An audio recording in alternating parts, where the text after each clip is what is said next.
Hi, I'm Ari Rosenblum, CEO at the Jewish Federation and Foundation of Rockland County. This is a slightly adapted version of a Dvar Torah that I gave at Kehilas Beis Yehuda in Wesley Hills last week. Thanks so much to Rabbi Spivak and the congregation for hosting me and our scholar in residence, Gil Hoffman. I wanted to start with a story. A Jewish mother walks her son to school on his first day of kindergarten. "Behave, Bobale," she says to him. "Take good care, Tatala. I'll see you right after school, Ketzala." She's waiting for him right outside the door when school ends, and as soon as he's outside, she hugs him. "So, what did you learn today, Shefala?" "I learned that my name is Marvin," her son replies.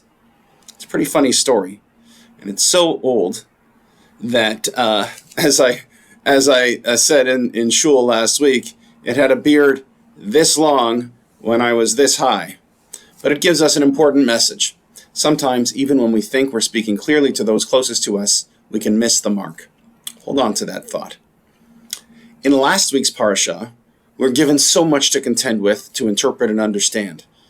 Most of the focus is understandably on the story of Noah, his family, and their experience of the Mabul, the flood. I'd like to look at another very well-known but less often considered event, the building of the Great Tower of Babel and its consequences and implications. Our commentators tell us that it was to the great credit of the generation that built the tower that they were unified, that they spoke one language and common purpose. They say, "Hava nilbana levenim," come, let us fire bricks together. And then they say, "Hava nivne lanu ir umigdal v'rosho bashamayim." Come, let us build a city with those bricks, and within it a tower reaching to the heavens. It seems like they were speaking clearly to each other in common purpose. V'na'aseh lanu shem, let us make a name for ourselves. They wanted to leave a common legacy. But ultimately, even though they lived in harmony, as Rav Yehuda Klatz, the author of Mesiach Ilmim, writes, they did not appreciate that this harmony was a gift from the Almighty, and that their absence of gratitude was sinful. As a result of that sin, their common language was eliminated, their common purpose was irreparably compromised, and they consequently dispersed to the four corners of the earth. Clearly, appreciation is critically important. So I want to stop here for a moment to thank all of you who are watching. You have built and sustained a wonderful community, and you found ways to support your fellow Jews beyond its boundaries. Thank you. As you can see, we've traveled from the global implications of unity and disunity to the communal. As we make that journey, I want to share another story.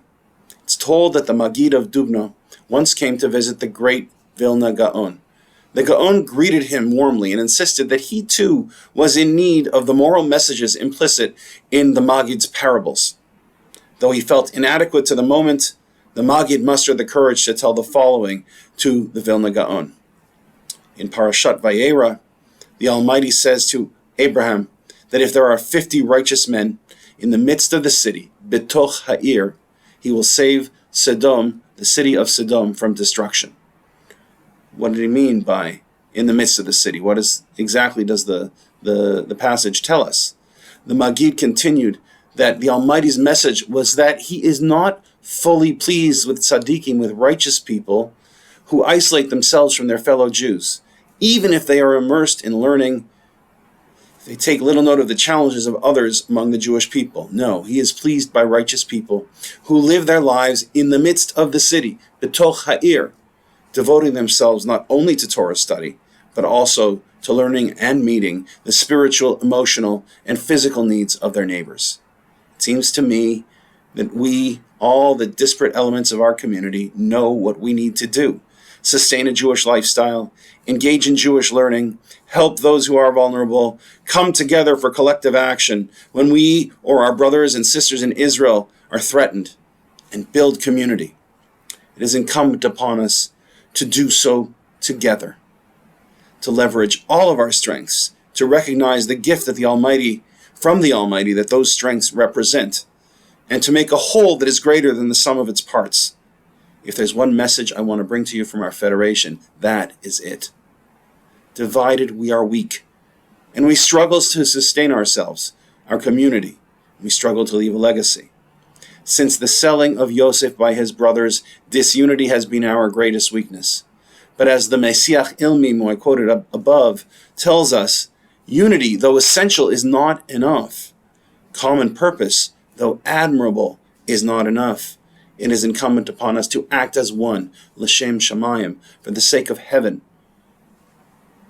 and for the sake of the legacy of our peoplehood and of our common history, and to accomplish God's plan for our people.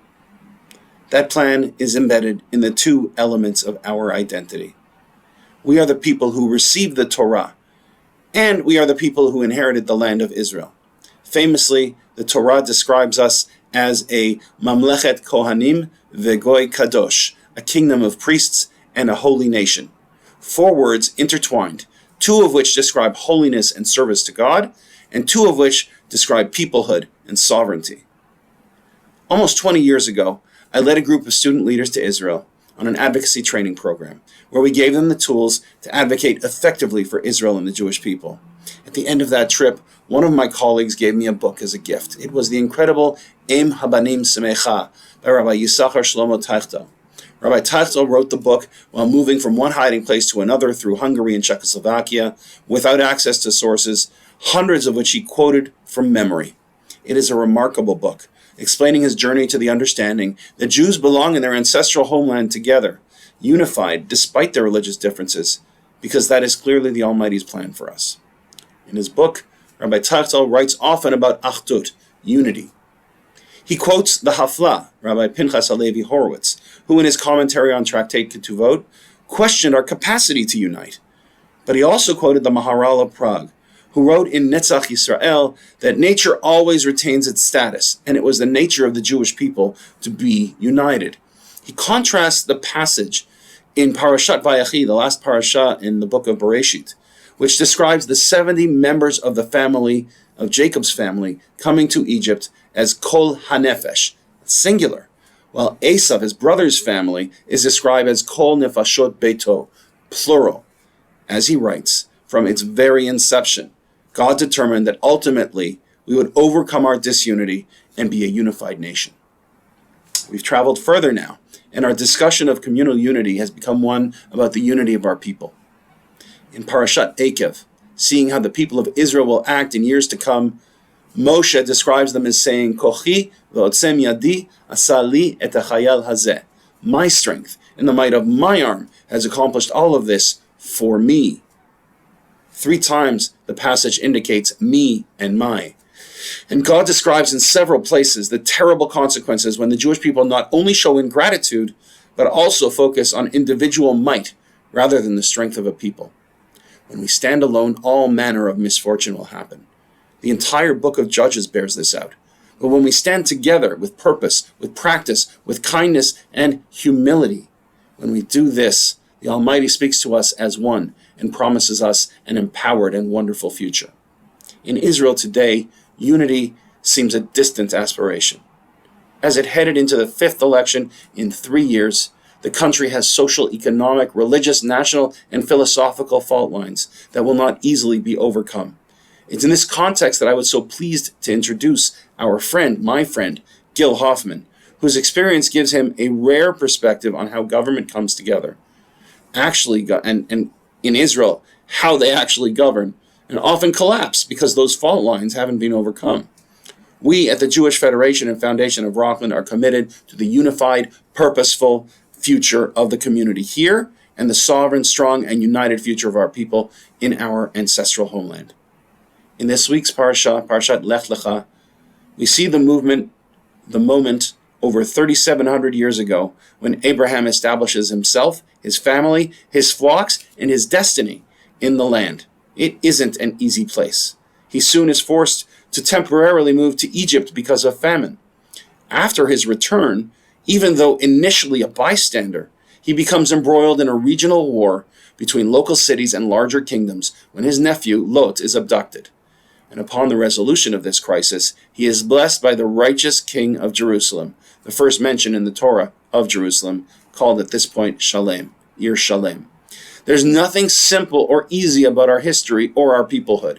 We roam, we flee, we return, we're beset by war and by famine. We have to fight to protect our families, and ultimately, we receive blessings from our eternal land and our eternal capital. This was the experience of Avraham, and it is echoed in our experiences since.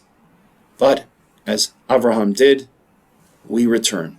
We always return.